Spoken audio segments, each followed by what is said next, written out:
Well, meet a friend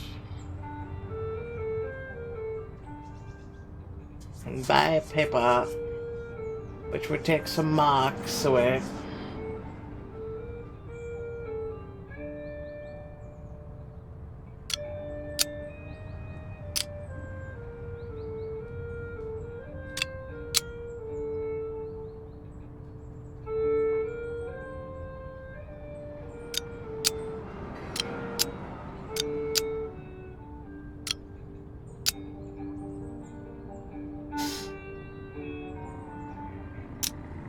Let's wait a minute on that one.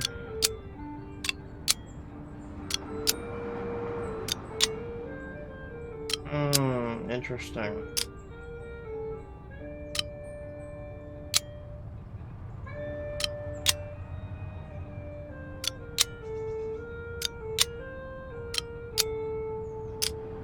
Guess we'll go with him.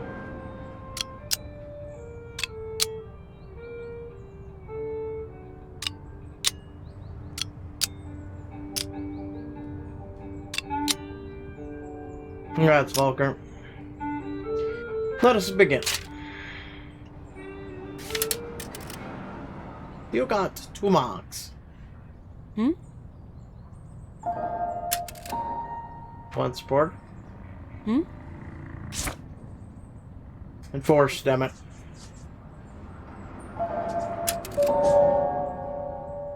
Oh no, he's been seen. Hmm?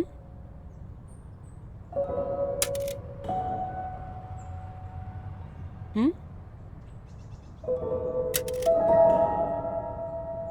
She's been seen too, that's nice.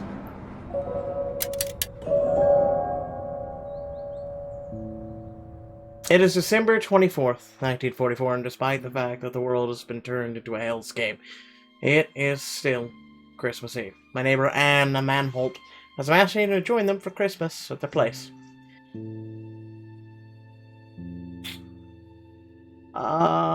Bring something to drink. I decided to bring my last bottle of currant juice. Manholts have had a tough year. Volker Manholt was killed in Stalingrad, leaving his wife and 2 kids behind. Wait, Volker was killed?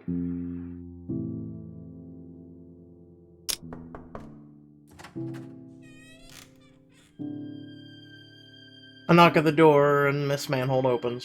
Herr Kaufmann, come in. Mr. and Mrs. August are in the living room. I still need a moment in the kitchen. Give her the juice. Hand her the bottle of currant juice. It's not much, but I brought you this. Thank you. This is perfect.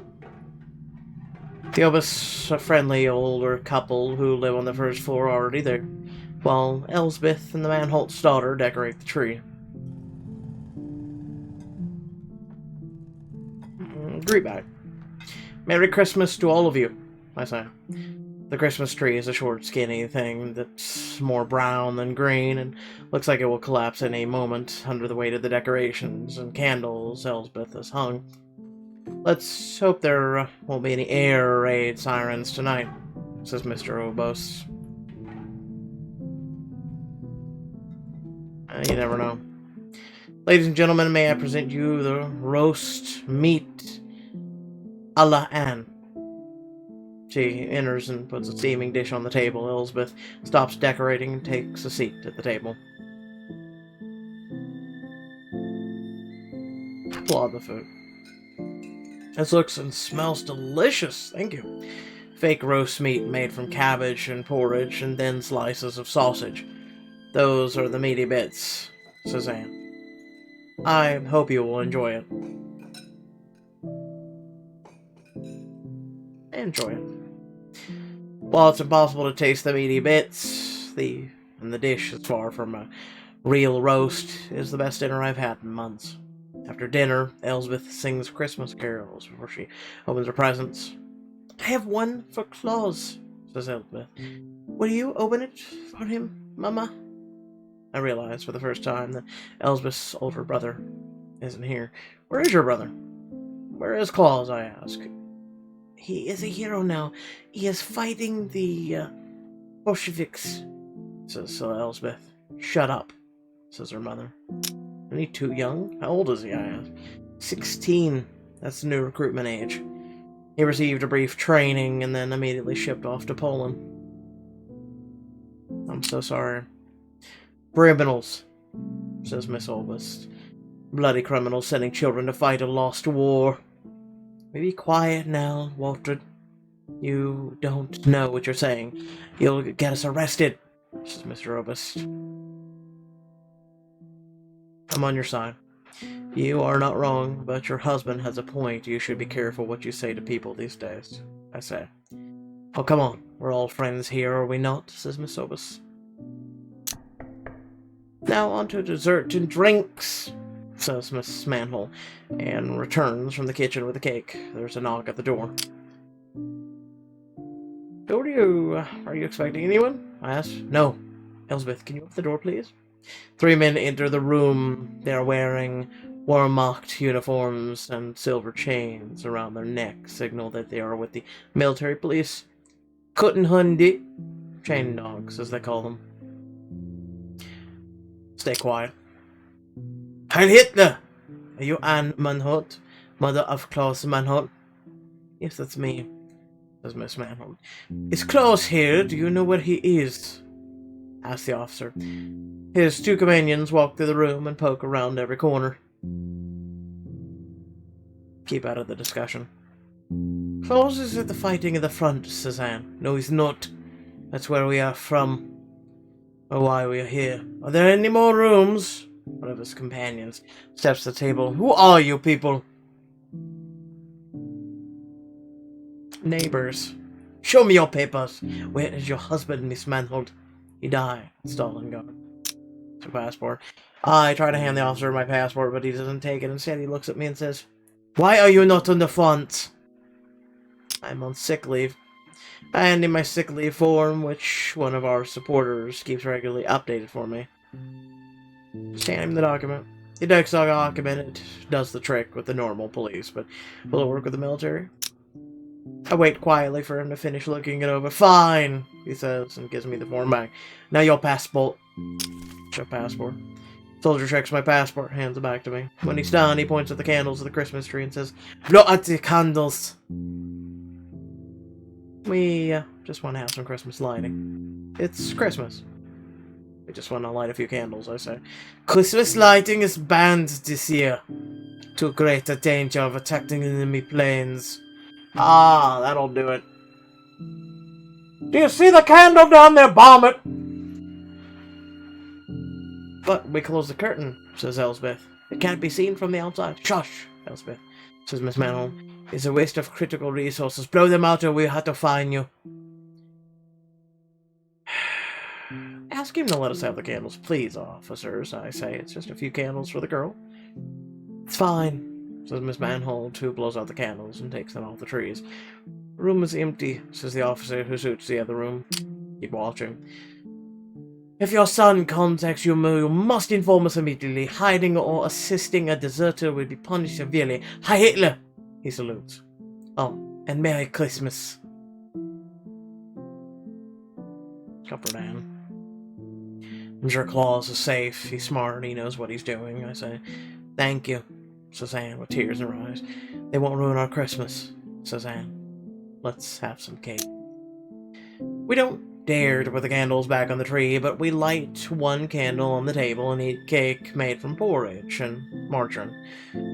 What a bunch of pigs, says Miss Obis, breaking the silence, intruding into the homes of good people, chasing children, prohibiting Christmas lights. Oh, Germany, oh, Germany. What has become of you? I have no idea where he is, says Anne. I can only hope he is safe wherever he is, says Miss Obost. He is safer than there on the front right now. All I've heard is that it's a bloodbath. Bullshit, says Mr. Obost. What? It's true, is it not? Time to go home. I thank Anne and Elsbeth and say goodnight to the Obus before I go back to my apartment. In my dreams, children dressed as soldiers fight at the front and chained dogs attack the Christmas trees. There's a knock at the door. Herr Kaufman! Open up, please. It's Anne. Miss Manholt is wearing a nightgown. A boy in worm-marked uniform stands beside her. It's Claus, her son, who is supposed to be fighting at the front right now. Can you help him, please? He can't stay with us. They will look there first. Hide Claus. Claus. You can go back to your daughter. I'll take care of him. Ah, so we're going to hide Claus. Success for the resistance! Danish resistance fighters destroy German factory. Ethiopia becomes independent. Great Britain recognizes Ethiopia's full sovereignty by signing the Angelo-Pavilion Agreement. British planes bomb railway system Cologne. Bruce Stern shapes her idea with us. I'm working in a hospital now, so I have the opportunity to provide us with medicine. What do you think? Good chance. We should use him. Is this, who we become? People who steal medicine from other people who desperately need it? From children and the elderly? Says Volker. Hey, oh, okay, Volker, okay, two different, alright. They are Nazi soldiers, says Ruth. Who were drafted whether they wanted it or not, says Volker.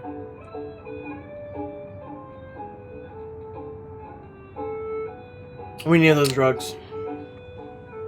Volker, I understand your point, but we need those medications. We have no choice, really. I say. Volker shakes his head, but doesn't say a word.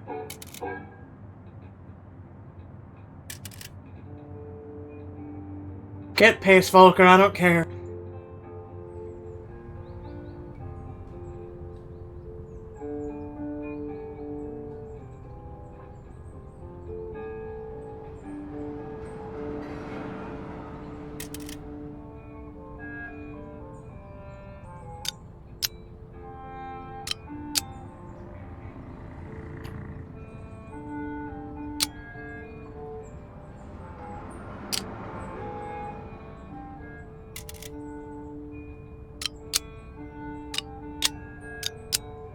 Might have to wait on that one.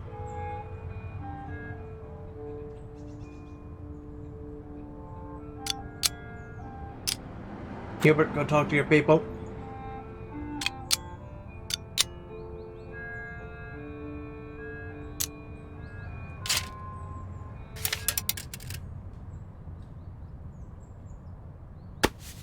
I see marks are very scarce. Enforce!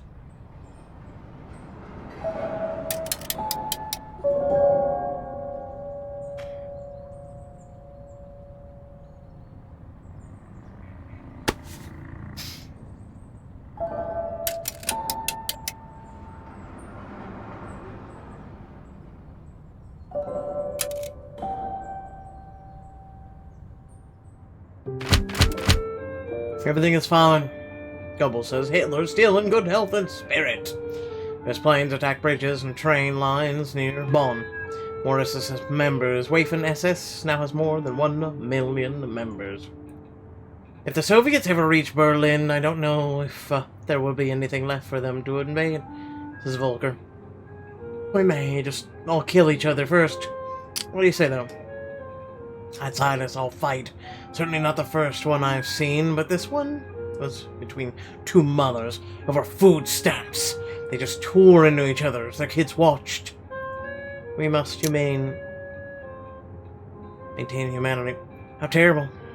The will to survive can bring out the worst in us. If we lose our humanity, we're doomed to miserable existence.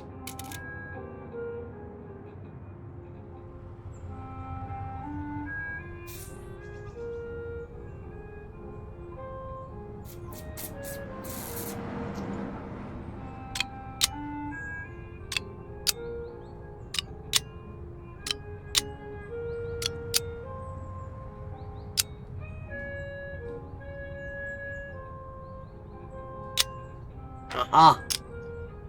Fake passport for the win. No, these two better take it out.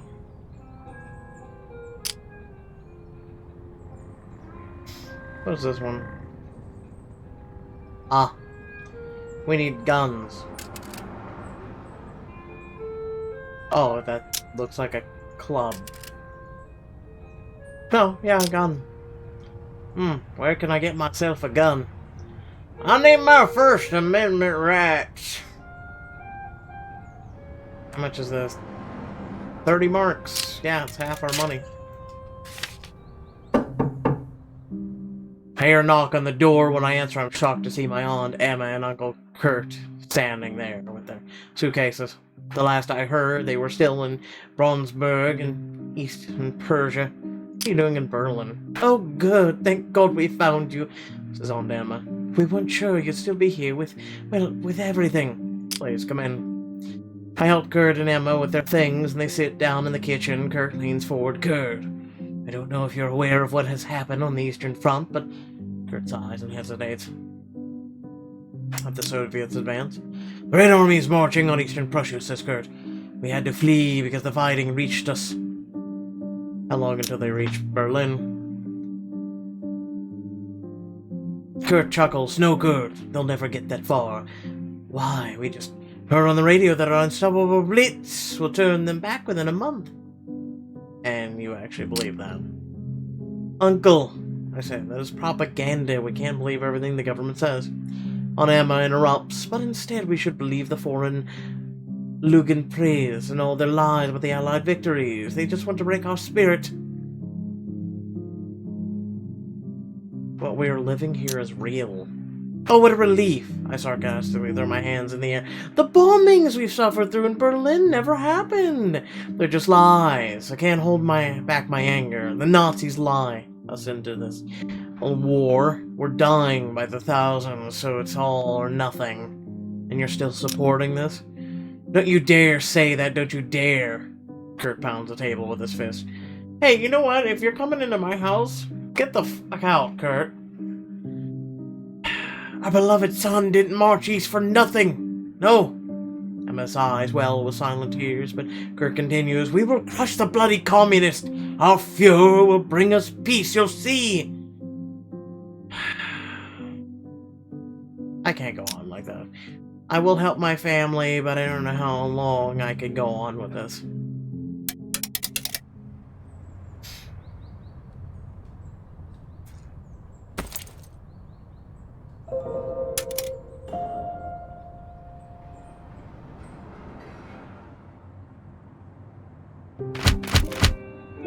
Fight for Budapest. German weapon SS troops attack the Red Army near Budapest. US planes attack retreating Wehrmacht at Remington.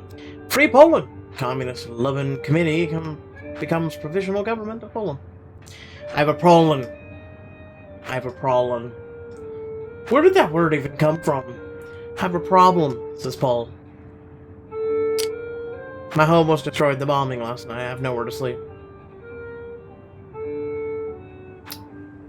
Offer to stay at my place. You can sleep at my house. We don't have much space, but you can sleep in the kitchen. I say, thanks so much, says Paul. Hey, Paul, plus 15. Hoorah. Listen, I need one of you to go start earning money. Get a job, damn it! Missing fake passport.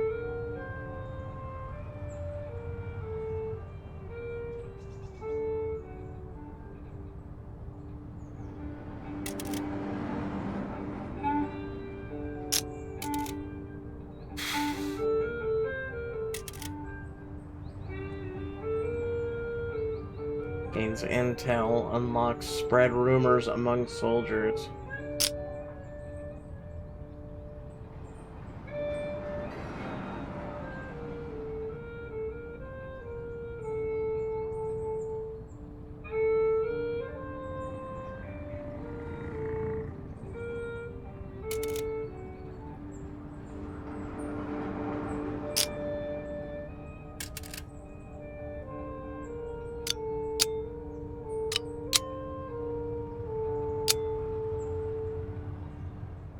Wait, we lost our fake passport? Nani?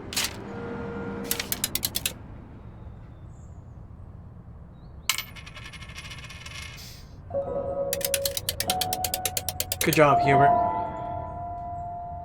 If you were seen.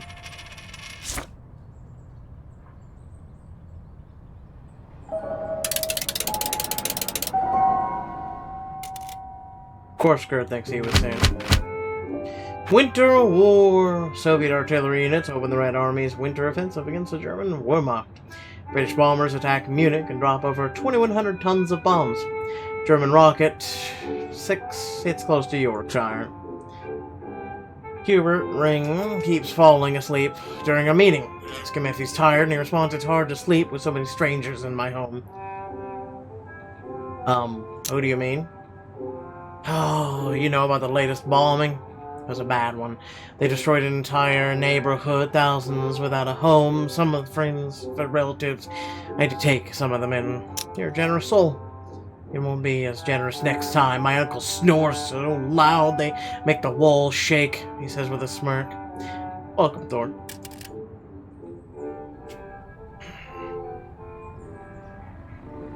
Gerd needs to sit one out.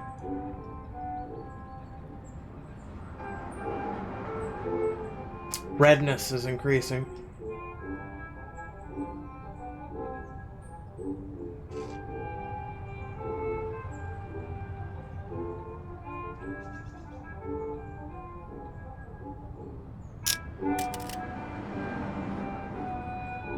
So we're freeing people.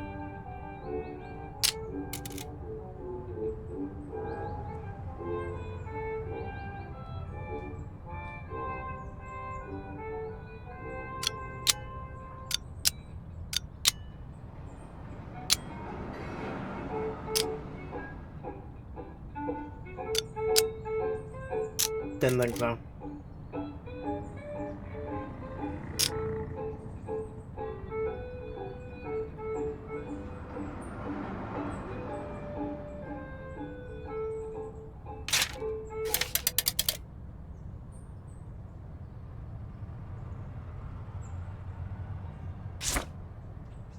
Don't you make me do this!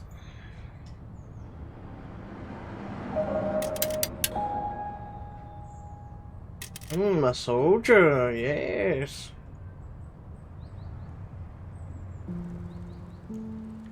Fall has set in. Winter sun shines on my face, but it's still freezing cold as I ride my bike through Schönberg.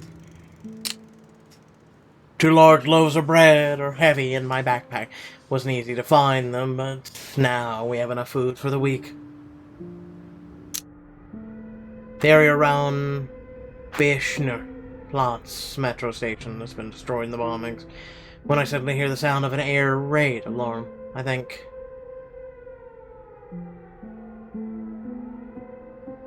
nothing left here to destroy.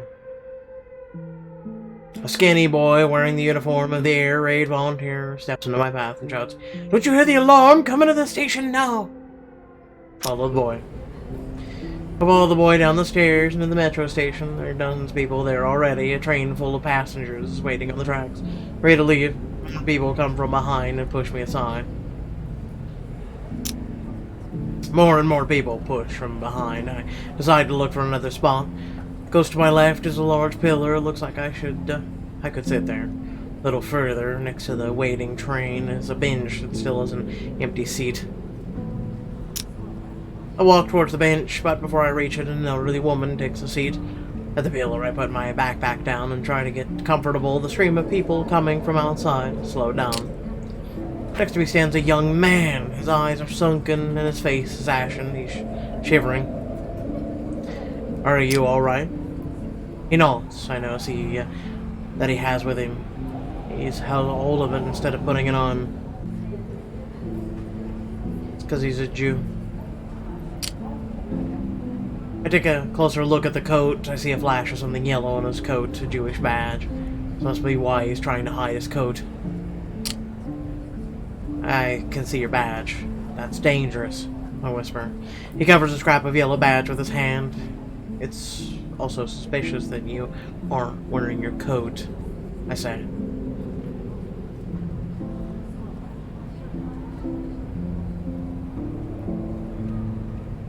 Offer your own coat.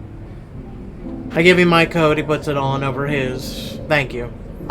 We People like me are not allowed to come here, but I was scared. Don't worry, I said. I'm Gert. I'm on your side. What's your name? I'm Peter, says the young man. What are you doing here? I was on my way home from work when the air raid sirens alarm sounded. I know that I'm not allowed to be in the metro, but I was so scared. They said a serious attack was coming. I didn't know there were still any Jews in Berlin. There are only a few, says Peter. Most have been deported, but I'm working at the ammunition factory in Spandau. That's why they haven't sent me to the east yet. Ammunition factory? The metro employee closes the gate to the station. No one can get in or out anymore. We can still hear the air raid sirens, but no bombs. I turn to Peter. Can you tell me more about the factory? Sure, he says. I better not hear now. Do you have a pin? I hand him a pen and a piece of paper from my backpack, and he writes something down. This is where I live, he says. Meet me there tomorrow night at 7, and I'll tell you what I know. You sure you don't want any bread? Break off a piece from one of the loaves, and we share. People in the station are sitting together in small groups, chatting quietly, as the bombers could possibly hear them. A high-pitched whoosh of bombs falling, the hammering of anti-air guns, a loud bang. That one was pretty close.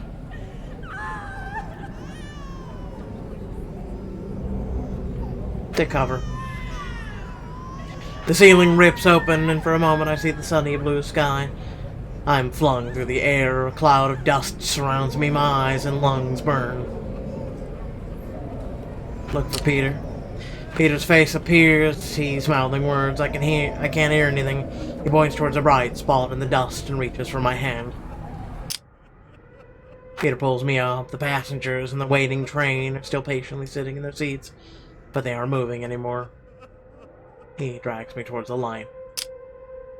Peter shakes his head. My hearing gradually returns, a wave of crying, moans, yelling for help. People crawling in pain, others still lay still. He pulls me upwards towards the street. Climb.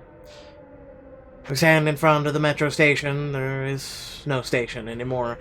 Just a skeleton of steel, concrete, dust, human suffering and death. I turn to Peter. Thank you.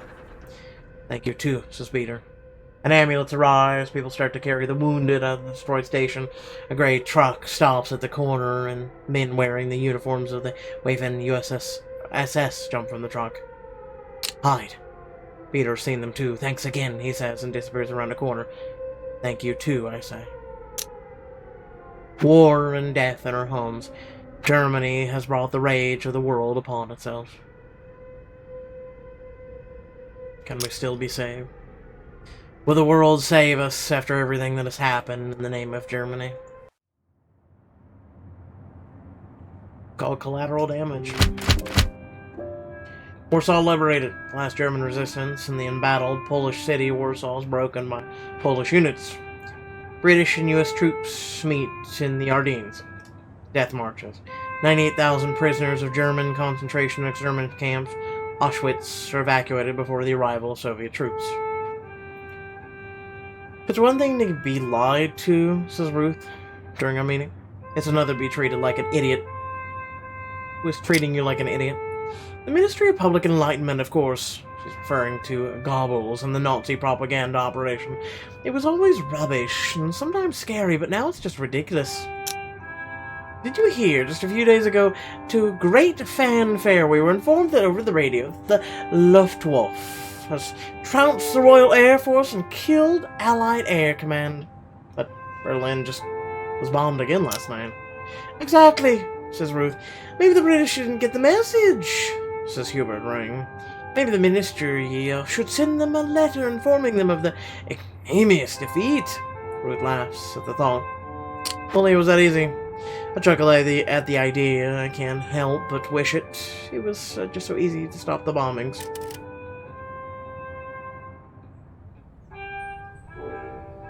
But at least it's no longer red.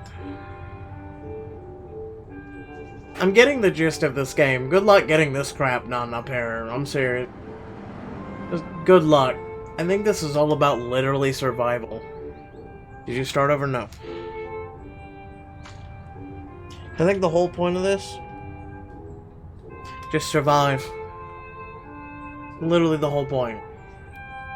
Just survive. You think you're gonna bomb the Olympics?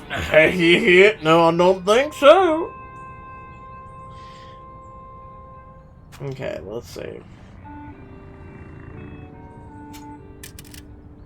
Loot the destroyed buildings.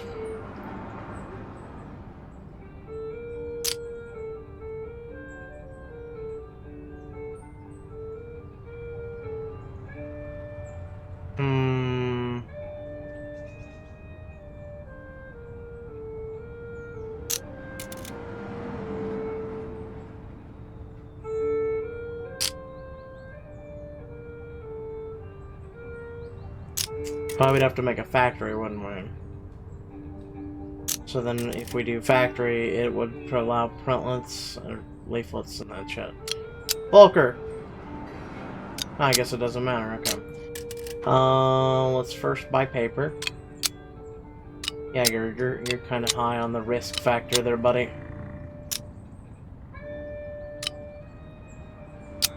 Have Ruth go.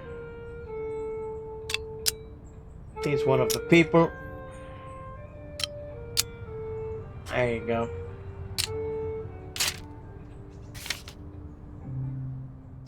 As I make my way up the stairwell to my apartment, I hear noises coming from the apartment of my neighbor, Otto Horst, proud member of the NSDAP. The door is wide open. Otto has been a proud swastika-wearing Nazi for years. I've always steered clear of him, and I don't think he has ever suspected me. I don't want to risk trouble now, but a loud thud draws my attention just as I pass his door. A lamp has been knocked over. Check if anyone is home. Hello? Anyone there? I call through the open door. There's no answer. Look closer. Inside Otto's apartment, an open suitcase lies on the floor with an assortment of clothing thrown in and around it. Dressed in civilian clothes, Otto rushes in, oblivious to my presence, throws shoes to the floor, and walks out again. With each passing week, it's becoming clear that Germany is losing this war, and if the Soviets reach Berlin, there will be terrible consequences for any Nazi still here. Otto is ditching his swastika and running. Come back later and search his place. I wait in my apartment until I am sure Herr Karst is left, then search his apartment for anything useful. I find a notebook with names and dates.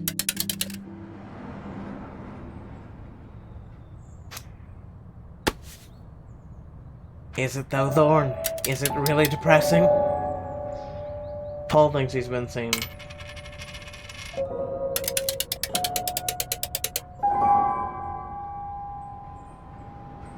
That's why more people need to play it.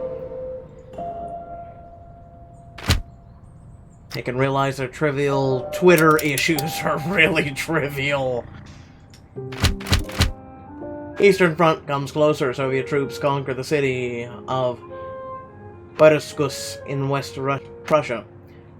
British Royal Air Forces flies heavy air raids on the railway facilities near Gelsenkirchen. I just didn't... Gelsenkirchen, there you go. German Reichsbahn discontinues civilian express and express train services due to the damage to the rail network. I find this difficult to ask, but I need help of the group. When do I get to ask for help? I need coffee! We've run out of coal. Our apartment is freezing cold. My entire family is sick. I need coal or money to buy some.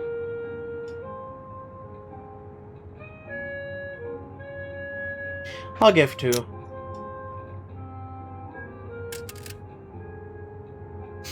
You're welcome for the coal. I don't know how to get any back, so I guess we all freeze and die now. Yay.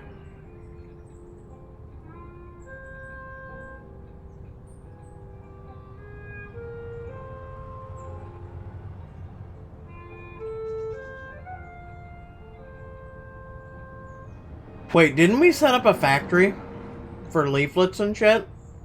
And now it's like Shut down, apparently. Thanks, Nazis!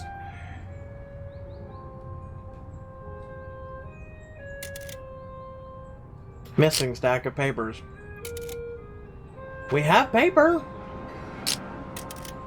I literally just got stack of paper. Oh, it requires 5. Alright, someone needs to go buy some more paper. Falker, get to it.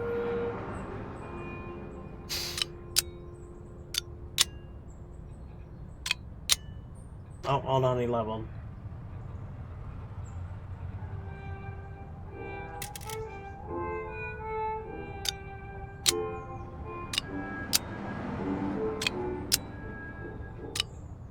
Guess we'll send Gerd.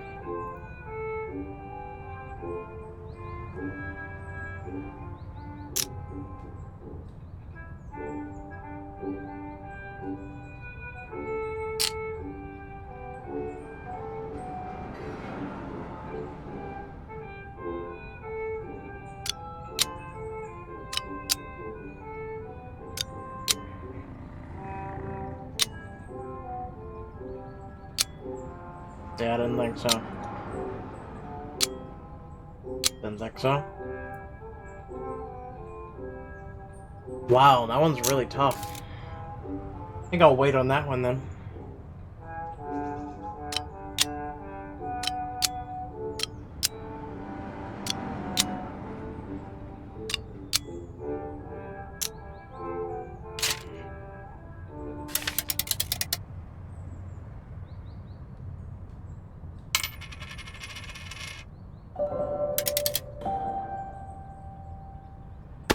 Let's go, money. Enforce. Duh.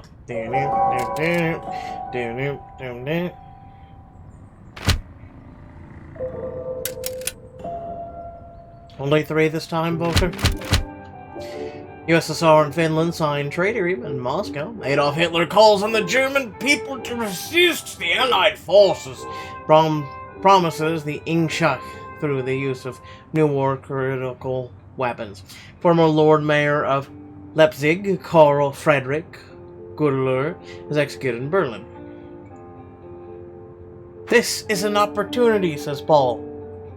The intel would allow us to take out anti-aircraft guns. We can pass this information on to the Brits, and they can launch a precision attack. This is interesting. Have you all gone completely mad all of a sudden, says Hubert? Sure, we want to see the Nazis lose the war, but those bombs hit our city. They hit civilians, our families, our friends. They hit us, for Christ's sake. These anti-aircraft guns are defending us. Maybe, but it's still a great opportunity. We'll have to see.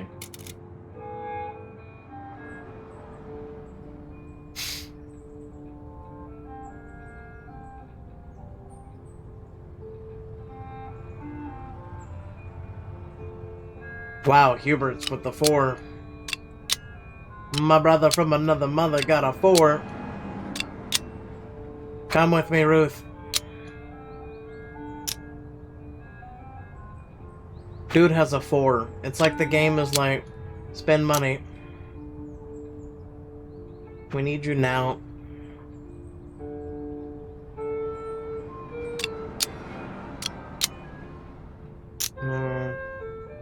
What does it give anyway? Oh, it's unknown.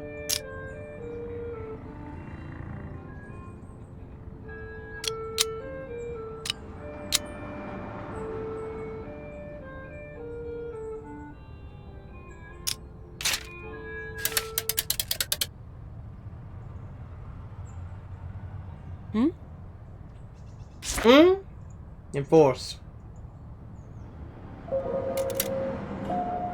Prisoner of war. Wait, what? Ruth was arrested! No! No, no, no! Oh, shit. Okay.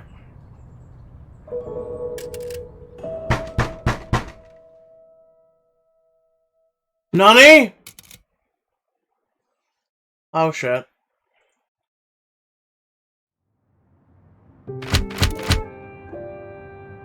We lost Ruth. She had no threat whatsoever. They still took her. For a great war! Declares war on Japan and the German Reich. Canadian army starts an offensive against the German position west of the Dutch city of Nijmegen on Lower Rhine. Peace in Hungary. The last German and Hungarian troops capitulate in the Hungarian capital, Budapest, to Red Army units. I'm telling you, no one is using it. We should use it as a hideout, says Hubert. No one abandons an allotment garden these days. It's too valuable for that, argues Paul. I found an abandoned allotment garden with a hut. I suggest we use it as a hideout. How do you know it's abandoned? I checked out the shack. Judging by the dust and spiderwebs, no one has used it in at least a year. We need space for people to hide. We should take it. It's too dangerous, says Hubert. What if the owner returns and calls the police? Let's risk it and use the hut. We can pass this up. We can't pass this opportunity. Let's make the place a hideout.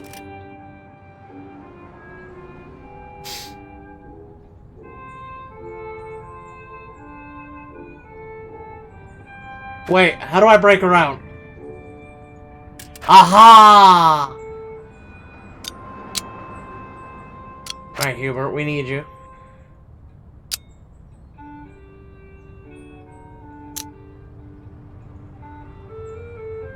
Where's that hideout while we're at it? Spread leaflets.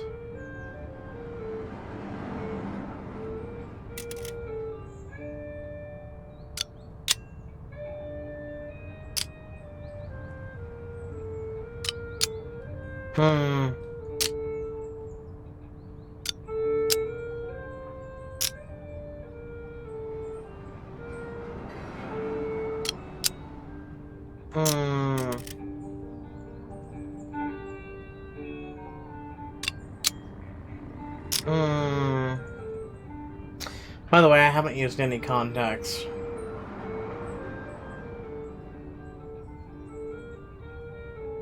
Confirm. Ah, that's how that works. Okay.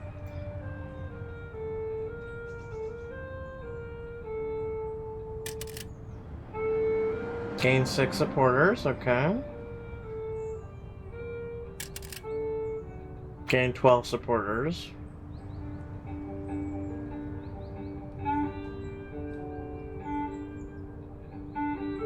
Let's wait a minute. What was that one?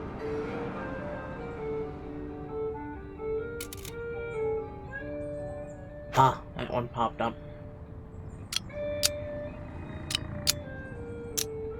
Good. We're freeing you, Ruth! Freedom. Achievement unlocked. Freedom. And we gained 1.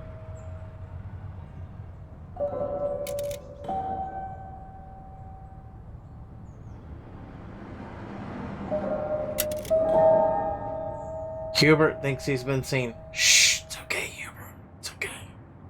We freed Ruth. It's fine. Total mobilization. Reichsleiter Martin Bormann calls on women and girls to help in the Volkssturm. Plans include the formation of the women's battalions. Now we'll let the women fight. After we called on the children first. We'll let the women fight now. Food rations for the German civilian population are reduced by more than 10%. Bombing of Dresden. Dresden also almost completely destroyed by British air raid. Welcome back, Ruth. Hubert Ring is late to the meeting. By the time he arrives, Heiss out of breath. He's out of breath. No one is safe anymore, he says. Were you followed? No, but it feels just as bad, he says. I was in line for rations with my friend Jenny. She said something about the Nazis getting us into this mess, not realizing that SS men were nearby. One of them confronted her and asked if she was an insurgent. She froze on a tear and then ran. The SS shot her right there in broad daylight. It was horrible. I'm so sorry. She had done nothing wrong. But times are so desperate now. Everything is so terrible. Those animals don't think twice about killing anyone. That's what I mean when I say no one is safe anymore. We need to be careful. We all must be extremely careful, I say. It's okay. We got Ruth. Okay.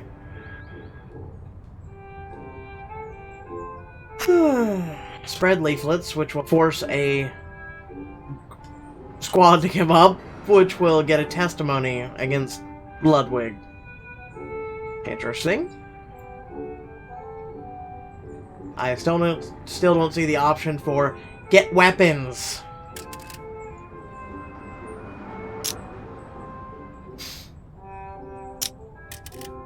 Yeah, where do you get explosives? Jesus. This again.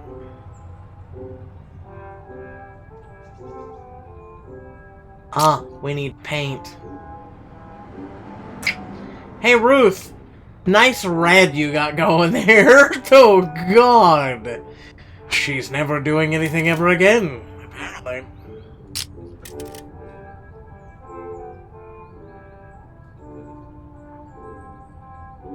Gains a club.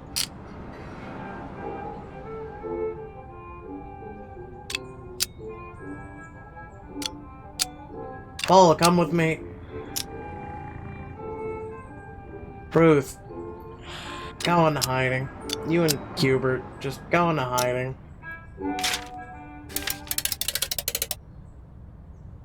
Thank God we have money. At night, he lays out the leaflets.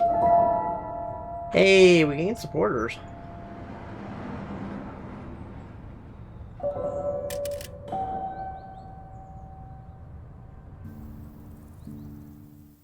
Go after Meter, says Waltred, as we make our way to the hideout in the community gardens. You must talk to her. What did she tell you?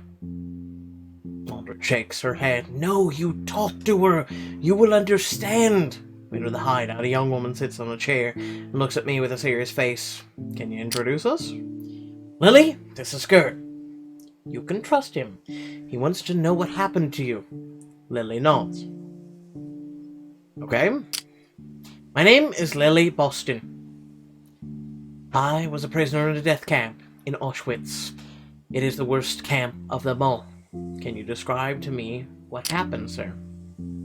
The prisoners of Auschwitz are worried that the world won't believe what the Germans are doing there. That is how bad it is. We will let the world know. They burn people alive. From my barrack I heard I had a clear line of sight of one of 5 chimneys. I saw everything with my own eyes. That is what they do in Auschwitz. What happened to you? I arrived in Auschwitz in a cattle car. They brought us in a special block where they shaved my hair, took my clothes, and tattooed a number on my arm. All this was done by the prisoners themselves. Were you able to talk to them? Yes, I had a conversation with the girl who shaved off my head. She asked me, what did you do before? What did you do before you came here? What did you say? I said I used to play the violin. She said, that's good for you. He loves music. If you can play an instrument, that might save your life. He? There was a doctor at the camp. His name was Mengele. They called him the Angel of Death. When the trains arrived, Dr. Mengele was there to look for twins. If there were any, he took them to his laboratory and experimented on them until they collapsed and died. This is what Dr. Mengele did. Experimented on people, on children. He murdered them. But Mengele also liked Schumann, the great German classical composer, Robert Schumann. That can't be true. I told you, you wouldn't believe me, but it is still true. Dr. Mengele loved Schumann, and I had to play his music for the doctor. I do believe you. Go on.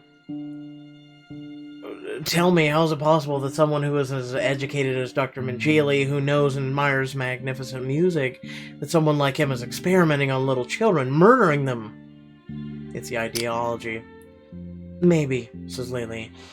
Once they were finished processing us, I was naked, without a hair on my head, and with a number burned into my arm. An officer approached me and asked me a few questions. What the officer want from you? He wanted to know where I came from, and if I still had any family there. I said that I had come from Berlin and that I had an uncle there. He took out a postcard and told me to write to my uncle. What did he want you to write? He dictated that he wanted me to write, "Dear Uncle, I safely arrived in Auschwitz. They treated me well. Please send me a little money and some sweets." They forced you to lie to your relatives? Yes. They wanted people in Germany to believe everything was fine. Tell me about the trains. The doctor and officer intercept the new prisoners at the train platform, where they arrive in cattle cars. There they carry out the selection, based on one. They ask each prisoner for their age and state of health. The unknowing arrivals tend to talk about their health issues, not knowing that by telling them, they sign their own death warrants. Children and old people were sorted out right away. And then, they sorted them. Left, right, left, right. Left is to life, right is into the fire. At night, the flames blaze into the sky. They burn the children alive. Grown-ups are usually killed by the gas before that. But if the guards are too busy, they just burn everyone. One could hear them scream. To cover the screams, the guards made us play our instruments. The orchestra had to play while they burned people alive. The orchestra you're a member of. Yes, as I said, Dr. Mingili had picked me because I played the violin. Not very good, though. None of us were very good musicians, but we were children, scared to death, forced to play. How come you're here now? Blind luck, one of the officers liked me. He had me sent to a so-called normal concentration camp, one where they only kill people by forcing them work and to starve to death. And from there you escape. There was a group of resistance fighters who planned an escape. I joined, they gave me the contact for the group. I am in Berlin to find out if my brother is still here somewhere. What's his name? Gregor Bolstein. Although I doubt that he still goes by that name. Do you know him? She takes out a photo and shows it to me. The face looks unfamiliar. No, I'm afraid not. She shrugs. I need to keep looking. What are you going to do now that you know what really happened in the camps to the east?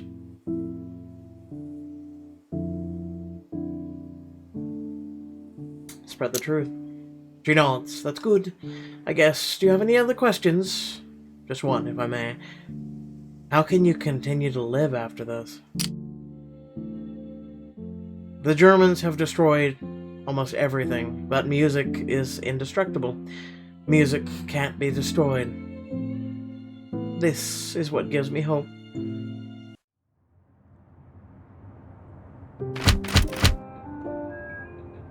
Red Army at the Oder River.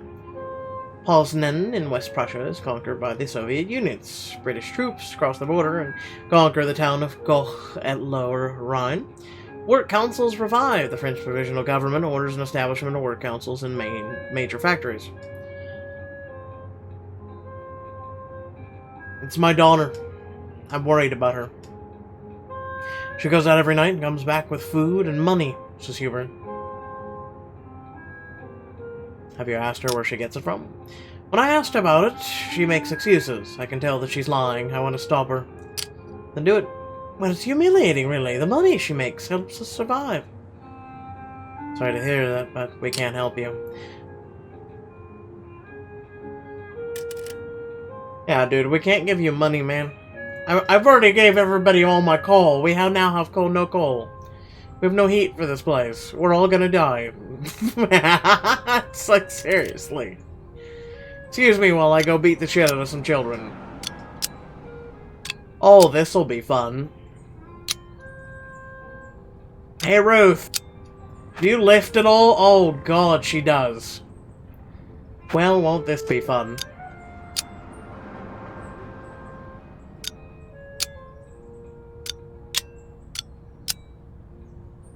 Hey, Gerd. You are completely useless. Oh, I'll get a solid 2 with him. Medicine will not help us, even though you would think it would. Nope, nope.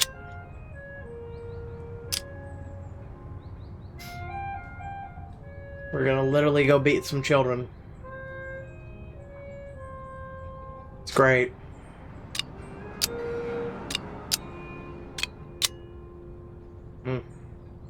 Costs. It's interesting that this costs money to free two people.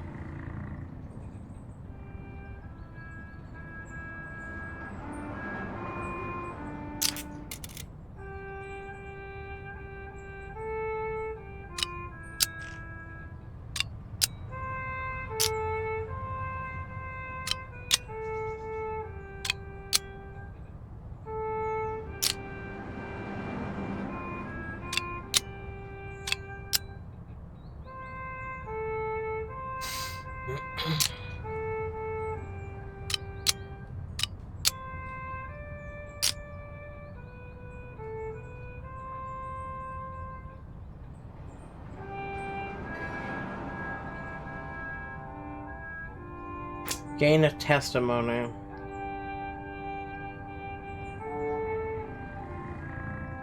Which we're working on that one. Yeah, just go with this one.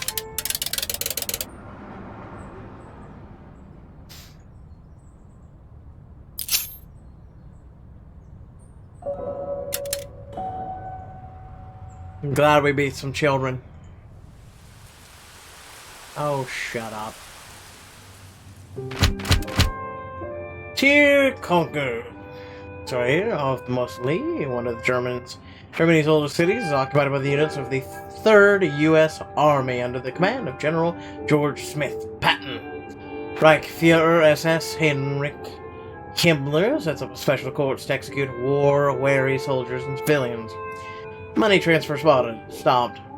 The Swiss Federal Council prohibits the import and export of foreign banknotes.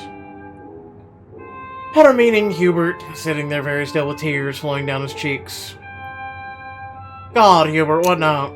After a long silence, he responds, They're gone, he sobs. The bombing 2 nights ago, my whole family, all of them gone. Oof. Okay, I guess he has a right to complain now. I was away from home when the siren started. Why couldn't I have been home? He cries, as sobs convulse his body. Why couldn't the bombs just kill me too? It's not fair for me to sit here without them. The war's taking everything from us.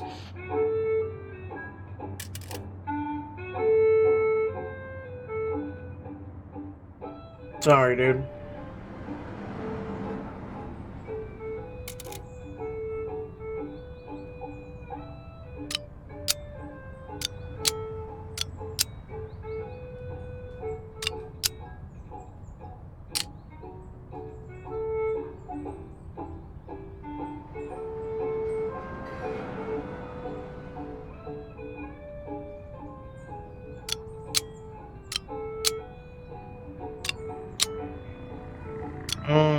Let's not with you and say we did.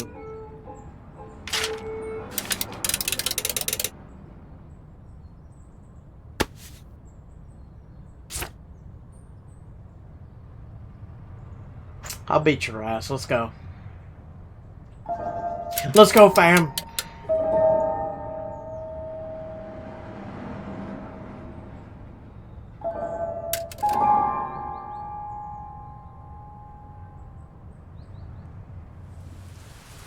I know it's low. Get over it. Child soldiers, boys born by 1929, are drafted into the Wehrmacht. The young people are sent to the front after a short training period. Hitler gives order to arrest and punish families of soldiers who surrender. U.S.-American units occupy an undestroyed railway bridge over the Rhine near Reichenmann. The meeting is almost over when Hubert enters out of breath. I'm so sorry, he says. I got lost on my way here and needed some time to find my way back. How can you get lost? You've lived here for years. You've been here dozens of times. Everything is gone. The shop where I usually turn left is gone. The buildings and landmarks I used to navigate every pile of rubble looks the same. I see what you mean. Yeah, most of the ruins are barely recognizable, I agree. And after every bombing, it only gets worse. Morale is 7. Fine.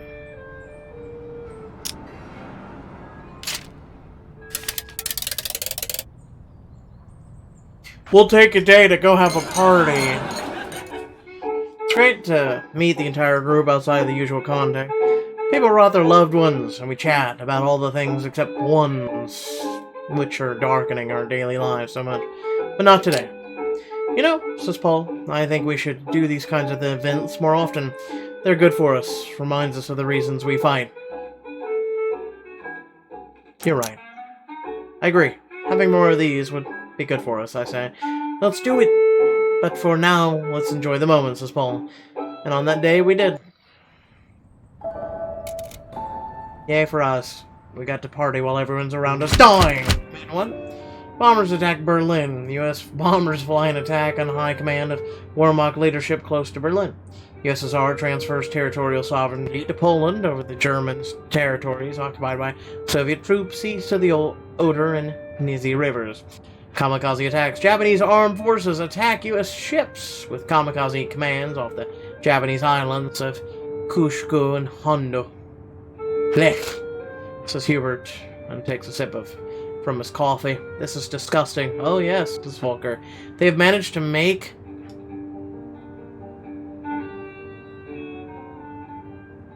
ersatz coffee even worse than it was before.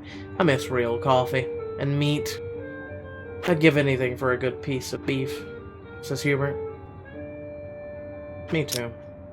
I mean, sure, everything is horrible. Food, drink, shouldn't be our biggest worries, but I tell you, if we at least had some good food and decent coffee, everything else would be easier to take. A lot easier. For a long moment, everyone is silent, probably thinking about the food they miss the most.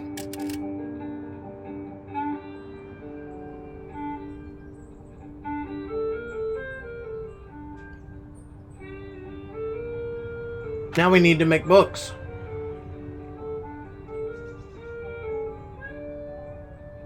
We lost our hideout.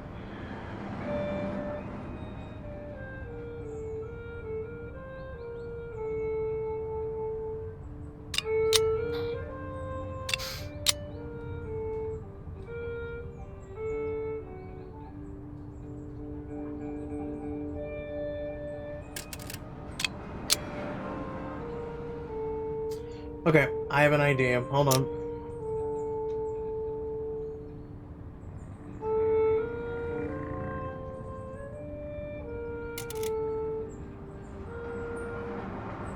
Okay, we got Gerd back. Alright, whatever.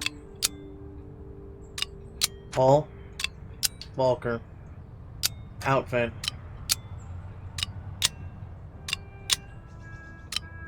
Volker it is. Nope.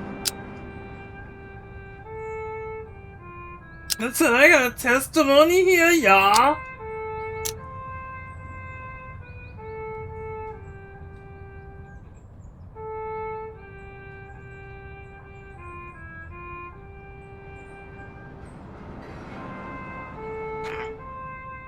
Stack of paper. Oh.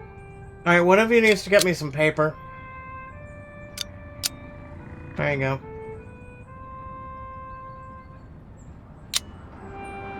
Yeah, clubs do nothing unless we actually know we're going to confront someone.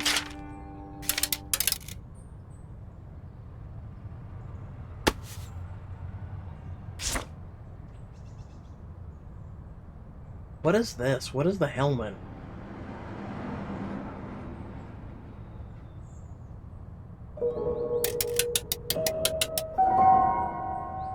Of course they have.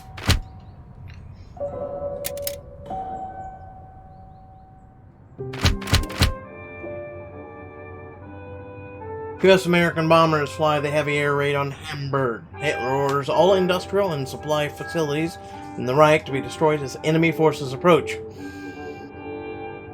Churchill and Field Marshal Law Montgomery observe the passage of British, Canadian, and U.S. troops across the Rhine near Wessel. Listen, we need to do something. They got my neighbor's boy, Volker. He is furious. What are you talking about? The boy, he's 12. He's a member of the Hitler Youth. Yesterday I saw how they armed him and some of his schoolmates and sent them to battle. They let them fight? Yes! They gave them bazookas and rifles and sent them to the front lines. We need to talk to them. We should reach out and convince them to give up. This madness has to end before all of us are devoured by it. Oh. Yeah, help organize that strike. How threatening is this? Naughty? Let's just all go and die. Hold on, does club do anything? No, it doesn't. Lord have mercy. Whew, okay.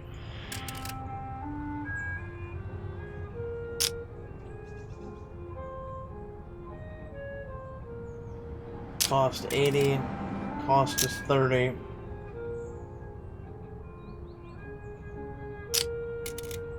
Morale is 8. Morale, okay. Can I go beat up the U's again? I'm serious. 60. Walker, we need to put you into hiding. Oh, wait.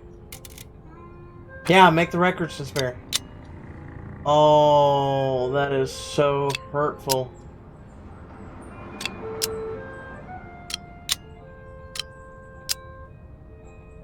Wow, never mind.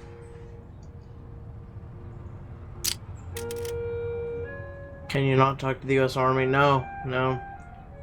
I mean, you can talk to the British and you can talk to the Red Army, but no. Disarm a squad, we'll get a gun.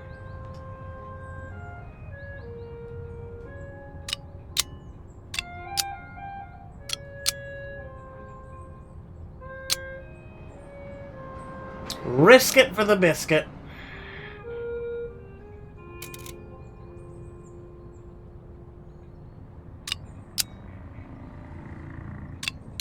Hey Volker, wanna come along? Come on.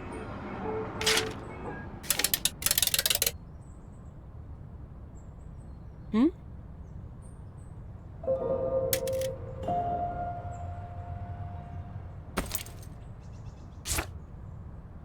Listen, I'll enforce this shit.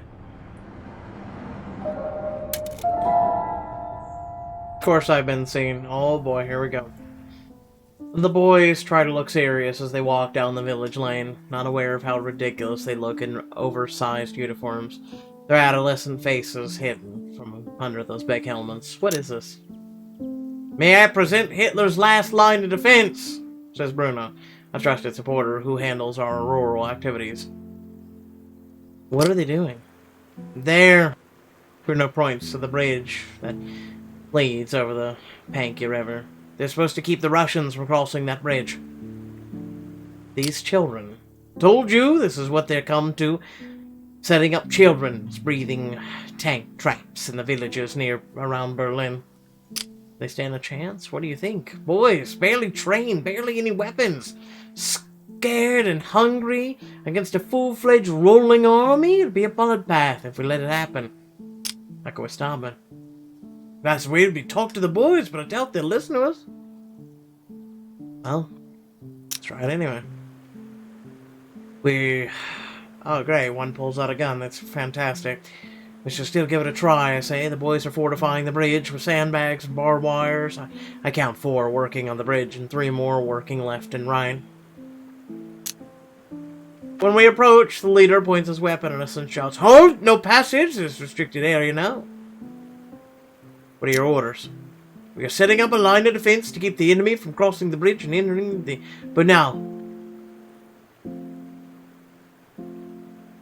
Who do you think you'll be able to stop with that?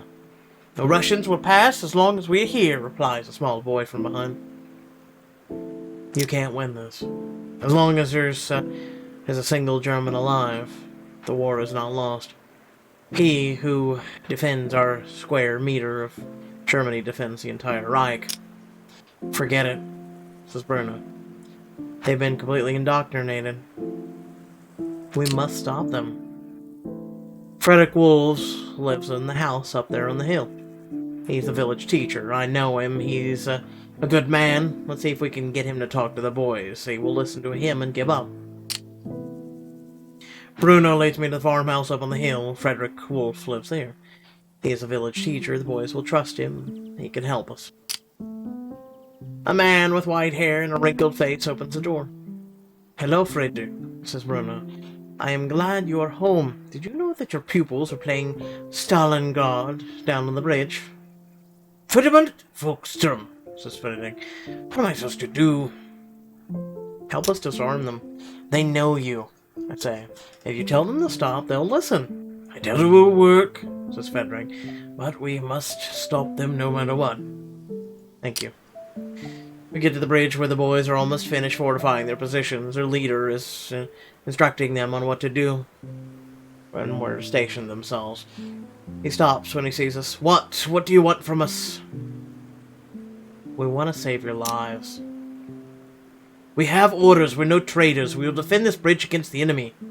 Hugo, says Mr. Wolf. Now, you were always a bright student and good at math. There are thousands of well-trained soldiers coming this way. How long do you think you can hold it? You must give up. You stand no chance. Never, says Hugo. He looks at the rest of the boys who wants to give up, who want you to betray the Fuhrer. Now's your chance. Go with them. Go, I don't care. I'll fight here alone if I must. It is my duty. None of the boys make a move. Come with us. It doesn't help.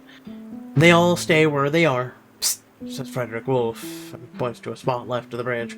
I see a few rifles and bazookas, the weapons of the children's squad. What's your plan?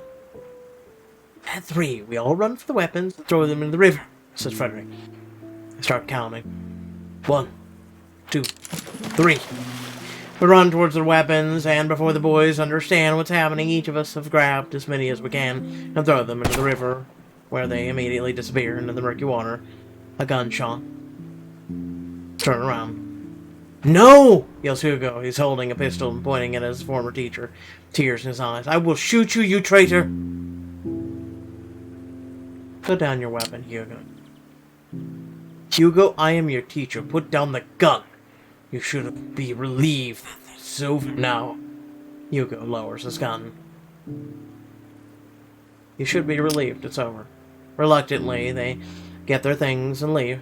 We did it, says Bruno. We saved their lives. Thank you, says Frederick. Thank you, Frederick. I say, we couldn't have done it without you. That same day, the SS arrests Frederick Wolf, the teacher. He's sentenced to death in a drumhead court-martial for undermining a legitimate military action. Hugo, his student, testifies against him. This needs to end. The next day, the Red Army took Berlin.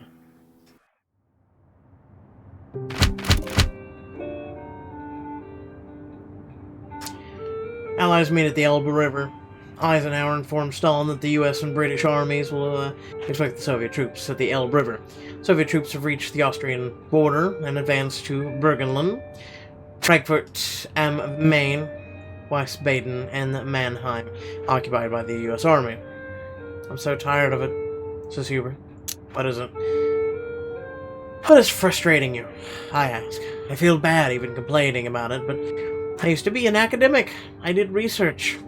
I'm using my brain every day, and now the only work that's left is shoveling building rubble from one pile to another. I understand, I say, but better times will come again. Once the war's over, your skills will be needed again. Thank you, says Hubert. I can't wait.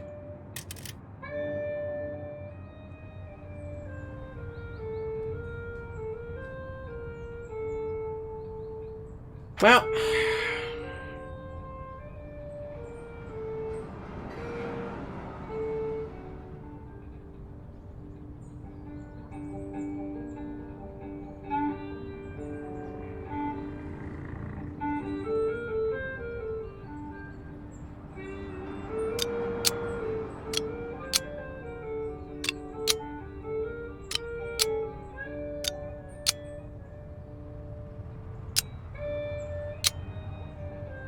Rifles really helping. Oh, boy. I mean, he has four, so I'm not surprised. Risk it for the biscuit. We need more paper.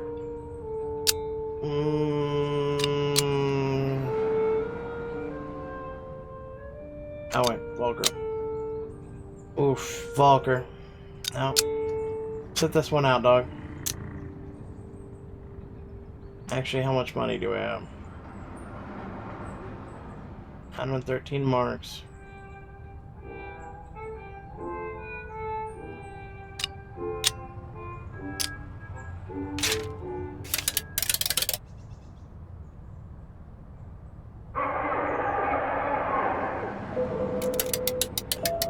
Oh, we weren't killed. That's nice. Achievement unlocked. Popular.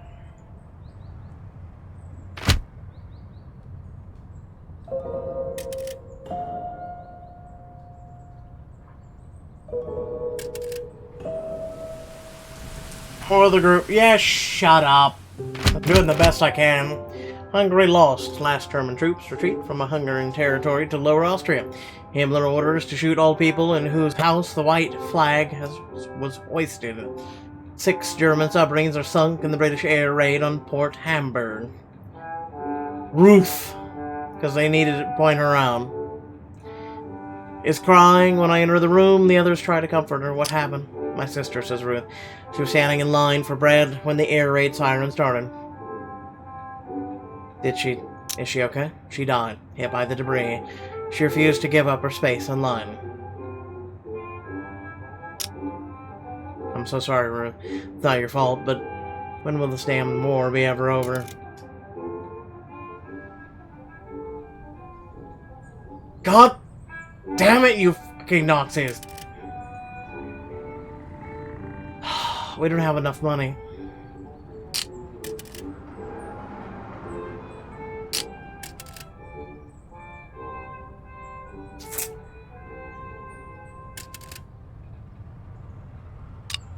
Right?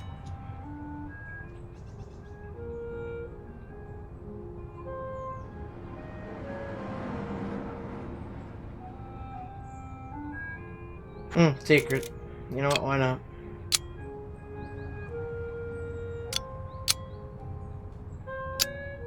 Come with me, Paul.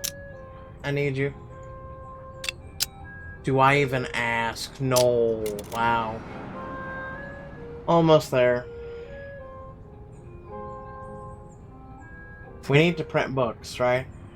We need testimony. I don't know what we need. Wait, hold on.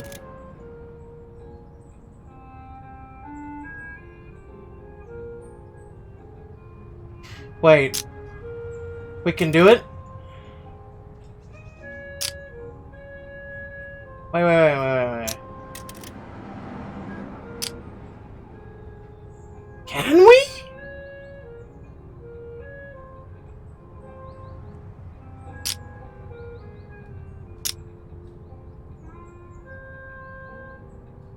Nani?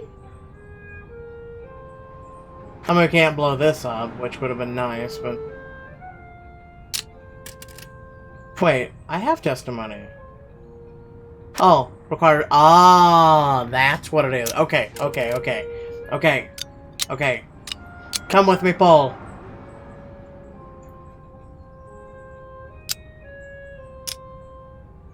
Okay, let the rest of these people, like, chill. We're gonna do it. We're finally gonna do it! Providing the game doesn't end right now.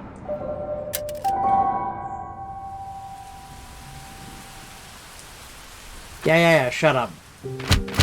We're about to win this, okay? Resistance fighters executed. Admiral Wilhelm Canaries executed, okay. The German occupation in destroyed Königsberg surrenders to the attacking units of the Red Army. U.S. troops liberate the German concentration camp Buchenwald. Ruth's apartment is empty when I enter.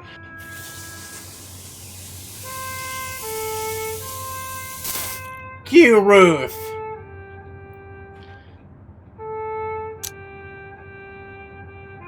Oh, come the fuck on!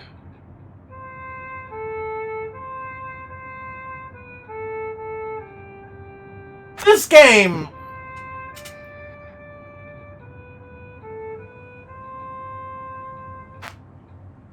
Bruce Stern's apartment is empty when I enter the room. Paul has tears in his eyes. She died in the bombing yesterday, says Paul. Wilmserdorf. She was on a mission for us last night. I didn't send her on no fucking mission! Now I'm just tilted. She got hit when the bombs landed. They found her body this morning. There's no doubt it's her. Does her family know? Not yet. Thought you might want to tell them. Yeah, I'll tell them. Alright then. They're gonna bury her in the cemetery at Steglitz, together with the other victims from last night.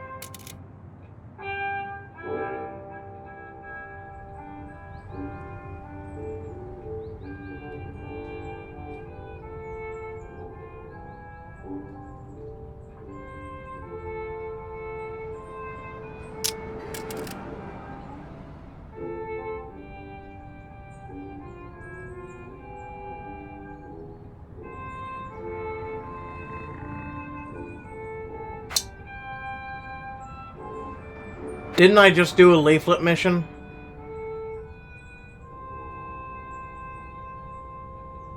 I did. That's why his shit went up. And for whatever fucking reason, the fucking testimony that we got isn't there. It isn't in there. Ain't there. Okay, so we lost Ruth and the testimony.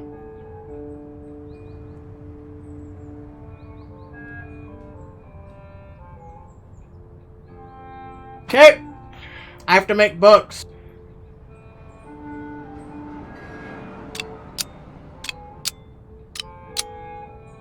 It would be great if you three would make some books and be appreciated. Hold on. There.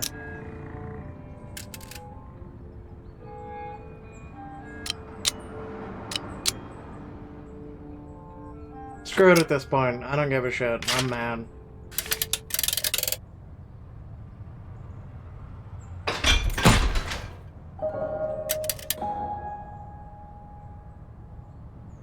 Hmm?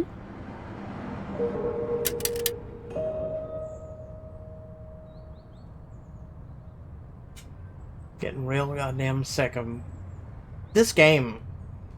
Did Ruth have the testimony? No, she wasn't sent out on the mission. It was fucking Gerd and Paul and someone else. It wasn't Ruth.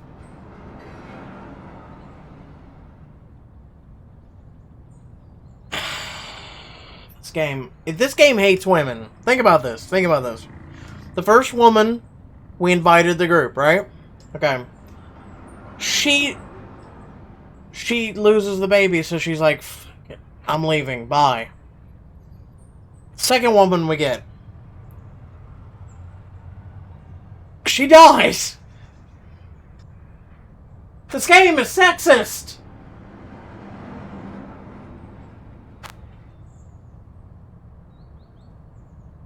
Moving on. Apparently this woman's a 4. She likes to fight. She's a communist and a hunter. Architect, social. Screw it, we'll go with another woman, why not? Of course the morale in the group's fucking low. Spain revokes support. Spain bans all German aircraft from landing in Spanish territory. 325,000 German soldiers surrendered to the Americans in the Reich area. Medals for Volkstrom. On his 56th birthday, Hitler honors men of the Volkstrom and Hitler boys with the Iron Cross. Hello, new woman who looks literally identical to all the other ones. I believe we need some morale. There, we'll go to a party. Welcome to the group. We're having a party. Come on. For this day, we want to forget the pressure. We want to leave the pain behind. For this one moment, we ignore the darkness and imagine. Imagine. How it was if we lived in normal times, says Paul. Thank him. This is so much we need to think about. So many threats, so much pain, so much darkness. But for this moment, we should remind ourselves how the light looks and why we are actually fighting, says Paul. And on this day, we did. We got a piece of art. That's nice. We could admire it.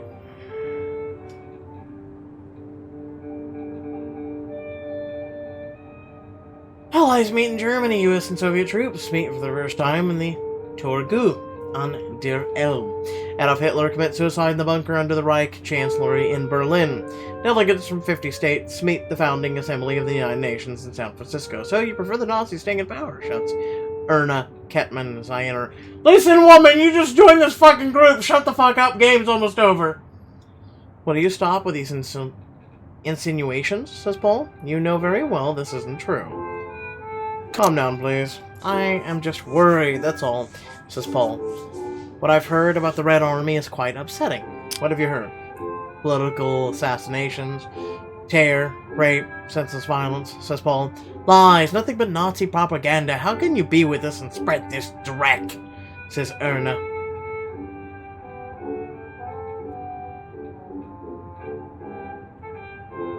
We need to see. We shouldn't fall for the Nazi fear-mongering, but we also don't know what is happening behind the lines. It doesn't hurt to be careful. Very neutral stance. Spread the books. Does it matter? Doesn't really matter at this point. Hitler's dead. Game's about to end. I'm serious.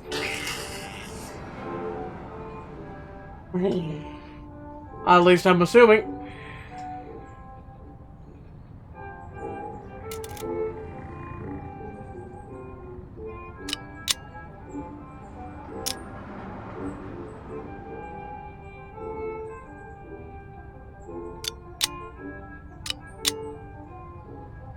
Yeah, go raise the white flags.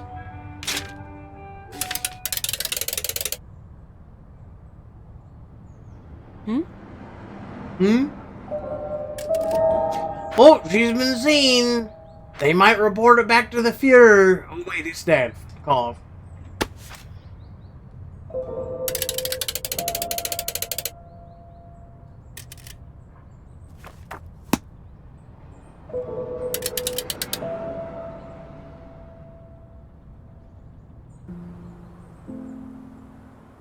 A white flag is visible from far away. Someone in the building has hung a large bedsheet from the balcony at the second floor. Although the fighting is now only a few blocks away, it's only the white flag I've seen. I'm not the only one who's seen a flag. The truck hurtles down the street and stops in front of the building. An SS officer and 3 older men, possibly Folkstrom, jump out. Go, go, go! Yells the officer, and they storm in. As I enter the building behind them, I can hear them banging at the door upstairs. Who put the flag out? I followed by something I can only make out. I suddenly hear gunshots and a woman screaming. Right up the stairs. Murders! Someone yells. More gunshots, silence, then steps coming down the stairs.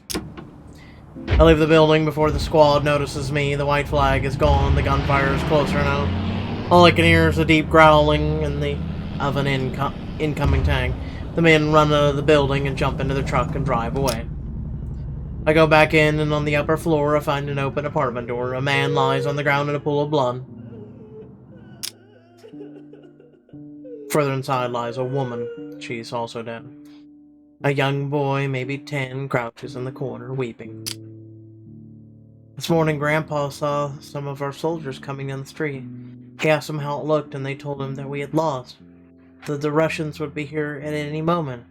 They said that the best we could do is hang a white flag so they wouldn't shoot at our buildings. And that's what he did? Yes, that's what he did. But then our other soldiers showed up, and they were furious.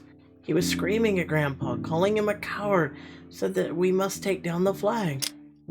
Grandpa got angry, said he had fought in the last war and that they were cowards who were have to force children and old people to fight a lost war. The commander just pulled out his gun and shot him. Then Grandma started screaming, Called them murderers. The commander kept shooting. Then he ordered his men to get the flag. They grabbed it and left. Can I help somehow? Do you think the soldiers were right this morning? Have we lost the war? The Nazis have lost the war. The boy nods. I think so too. Should hang the white flag again? First, we must cover up Grandpa and Grandma. Together, we pull the bodies aside, fold their hands on their chests, and carefully cover them up with sheets. Then we step out on the balcony. There are several white flags hanging from the buildings nearby now. The sounds of tanks has become much louder. Tie the white flag to the railing. We tie the flag to the balcony railing, and as we finish, I see incoming Russian tanks, one followed by another, and another, dozens of them. There are soldiers sitting on the top of the tanks. When they see me and the boy, they wave. It's over. It's a sunny day in 1946 when the group meets again in one of the few cafes that are still open. The city's in ruins, but the rebuilding has already begun. We sit together in the sun, sipping from our mugs of ersatz coffee, like the old days, but we are less fearful. How are all of you doing? I ask. Everyone has similar struggles, food, supplies, and the search for missing relatives, friends. Did we do everything we could? Someone asks. It's impossible to tell. Maybe there were things we could have done differently, but I don't know if I would have changed anything for the better. I say. Maybe there was something else we could have done. Something more effective, something more radical, or less radical, but more persuasive. The question remains, will the world learn from this?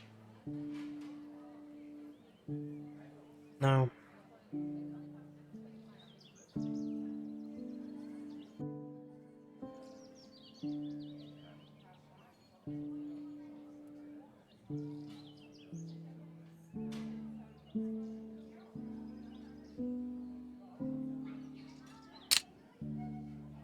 There are signs of progress. They are even discussing a declaration of universal human rights, which never passed. That's an improvement, no? But there is also a new conflict bubbling up between the US and the USSR. Hiroshima and Nagasaki were destroyed. The specter of nuclear bombs means the next war could threaten all of humanity. They cannot come to an agreement. Then I have to ask the question that has been bothering me for the past year. Our fight, what we did, what we sacrificed, was it worth it? Would you do it again? There's a long pause, and everyone silently nods. There's no debate here. To remain silent, to accept injustice, human suffering without a fight, was never an option for any of us. I look at everyone and say, you know it isn't over, right? You know that the hatred isn't gone just because the Nazis lost the war. You know that our adversaries still walk these streets, eager to return and spread the same ideas, commit the same crimes, if we let them. They nod. Our fight wasn't over. We all knew that. Though the inferno now subsided, the murderous spark that set the world ablaze endured. And so did the murderers. The leaders and the willing executioners fading into the woodwork, waiting for the next opportunity to lead the world into darkness. No, our fight wasn't over. In the rays of this afternoon's sun, our group took an oath. The darkest of times might be over for now, but our fight was not. We swore to keep fighting until the last of these criminals was brought to justice. We would not stop fighting until the last sign of Nazism was eradicated from the face of the earth. Our goal was to build a new world of peace and freedom. This was our responsibility to our murdered friends and relatives. This we swear.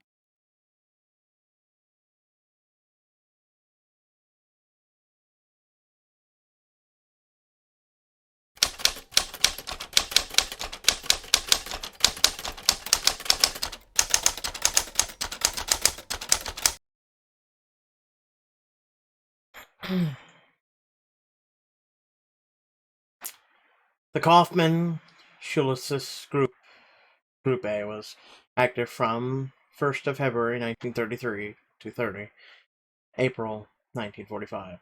At its peak, it had 5 members and 110 supporters. Some people still remember the courageous men and women of the Kaufman Schultheiss Group today. You're not responsible for what happened, but you certainly are responsible for preventing it from happening again.